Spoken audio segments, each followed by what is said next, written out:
kepada Menteri Dikdasmen pun saya sampaikan untuk melakukan optimalisasi yang sudah yang sudah diangkat dari sana untuk bisa dia untuk bertugas juga di swasta gitu. Tapi kami tidak bisa memberikan informasi karena itu melanggar aturan Bapak kalau kami memberikan informasi untuk sekolah swasta. Gitu. Nah, jadi kalau misalnya demikian bisa saja nanti Menteri Agama melakukan seperti halnya dilakukan oleh Mendikdasmen, misalnya menugaskan tenaga guru yang sudah menjadi P3K ini untuk di sekolah mengajar di swasta, bisa saja mengambil kebijakan yang sama karena ada dua kementerian yang melaksanakan fungsi untuk pendidikan itu, ada di Agama dan Dikdasmen dan Mendikti begitu Bapak gitu. Namun sebelum itu jangan lupa untuk subscribe ya teman-teman, karena untuk channel ini akan memberikan informasi tentang pendidikan P3K dan CPNS 2024. Masalah konfirmasi untuk guru swasta yang mengajar di lembaga swasta di Kementerian Agama itu. Terima kasih. Baik Bapak, tentunya seperti yang saya sampaikan tadi khusus untuk yang Dikdasmen. Kalau kebijakannya, karena kemarin sebetulnya formasi kami itu adalah untuk sekolah negeri tentunya Pak. Kami tidak bisa memberikan formasi untuk sekolah swasta Bapak. Itu ya, karena memang dulu diadakan formasi itu karena mengisi kekosongan guru-guru di sekolah negeri. Nah, saya akan tentunya kepada Menteri Dikdasmen pun saya sampaikan untuk melakukan optimalisasi yang sudah yang sudah diangkat dari sana untuk bisa dia untuk bertugas juga di swasta gitu. Tapi kami tidak bisa memberikan informasi karena itu melanggar aturan Bapak kalau kami memberikan informasi untuk sekolah swasta.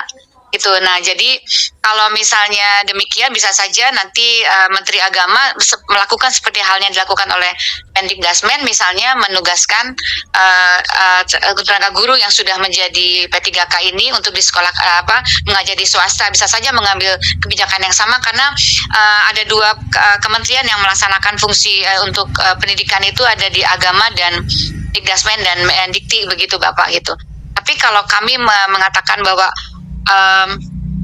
formasi ini untuk swasta, tentunya kami tidak dapat melakukan karena melanggar undang-undang. Demikian. Jadi mungkin barangkali bisa dikomunikasikan dengan Kementerian Agama apakah akan mengambil kebijakan yang sama dengan Mendikdasmen. Demikian Pak. Terima kasih pimpinan. Saya hanya ingin menambahkan sedikit apa yang disampaikan oleh Bu Menteri.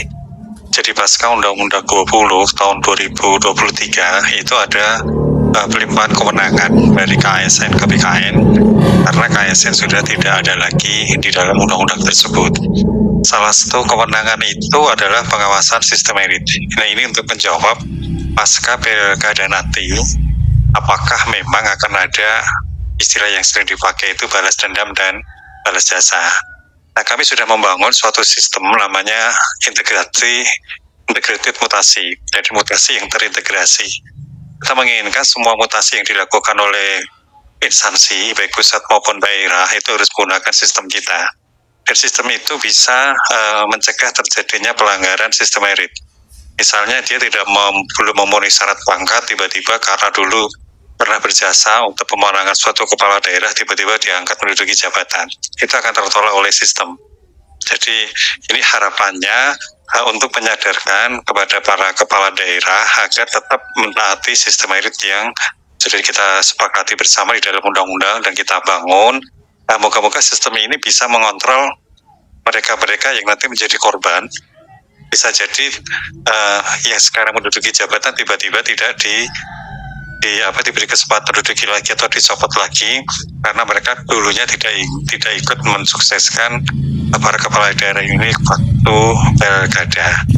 Jadi ini yang kita lakukan, dan tidak hanya untuk pemindahan promosi dan sebagainya. Kita mencoba semua layanan kepegawaian itu sudah memanfaatkan teknologi informasi. Ini arahan dari Bapak Presiden supaya mengurangi adanya ketidaknetralan khususnya gubernur, bupati, wali kota dalam melakukan pemindahan. Itu yang pertama. Yang kedua kaitannya dengan kasus, tadi misalnya kasus yang PNS yang sudah sejak tahun 2003 tidak masuk, tentu kami akan pelajari terlebih dahulu. Karena kita punya suatu direktorat itu tentang penetapan status. Jadi kita akan tetapkan dulu statusnya yang bersangkutan. setelah melakukan fact finding, kemudian kita juga punya peraturan pemerintah nomor 90 tentang disiplin. Sebetulnya kalau kita lihat yang bersangkutan sepertinya paham betul sejak 2003 tidak pernah masuk, tentu ya karena dia tidak berkinerja, hak pensiunnya tentunya tidak bisa diberikan. Tapi masalahnya yang bersangkutan selama ini belum pernah diberhentikan dan gajinya selama ini sudah selalu dibayarkan. Jadi termasuk kasus tadi yang di Kalimantan Barat oleh Bu Maria, kami mohon nanti datanya secara lengkap Ibu, ya nanti kami akan coba lakukan penelusuran terlebih dahulu. Mungkin itu yang kami tambahkan Bapak Pimpinan, terima kasih. Pimpinan izin order, pimpinan 1B123. Ya. Ya, Pak Kepala BKN dan Ibu, saya mohon izin, saya ingin penegasan di sini. Bapak Kepala BKN PLT ya sebelumnya wakil ya. Nah, tentunya yang terjadi 5 tahun lalu itu Bapak tahu, Bapak menyaksikan dan Bapak sadar benar bahwa meritokrasi itu tidak mampu membendung ini. Ibu Menteri yang terhormat, mohon izin juga, Ibu kalau tidak salah tadi Ibu sampaikan Ibu dari Sekjen ya. Ya, tentu 5 tahun lalu Ibu tahu bahwa masalah ini ada. Saya rasa ini tidak bisa disampaikan dengan cara bahwa ini sistem akan kita rubah. Saya berharap bahwa ada upaya. Saya yakin presiden kita ini ya kadar Indonesianya 1000%, dia akan melindungi seluruh tumpah darah Indonesia. ASN ini adalah salah satu daripada tumpah darah Indonesia. Ya, sebagai aparat yang ditugaskan, dipercayakan membantu beliau untuk melindungi tumpah darah Indonesia, saya ingin Ibu Menteri, Pak Kepala BKN segera merumuskan sebuah peraturan pemerintah atau apapun bentuknya. Ini saya lihat banyak sekali ini peraturan pemerintah, peraturan BKN, tapi tidak ada yang khusus membahas tentang perlindungan terhadap ASN terkait dengan politik. Dan ini harus berbanding lurus Ibu Menteri bagi sanksi berat bagi ASN yang melanggar terkait dengan perlindungan yang akan dibikin atau dibuat oleh Ibu Menteri dan Pak Kepala BKN. Mungkin itu saja harapan saya.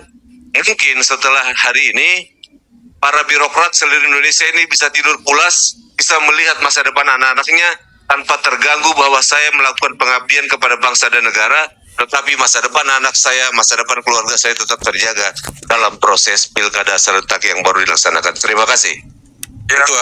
Pak Ketua, saya usul deh 1 menit aja sebelum Pak Ketua simpulkan kita tutup selesai.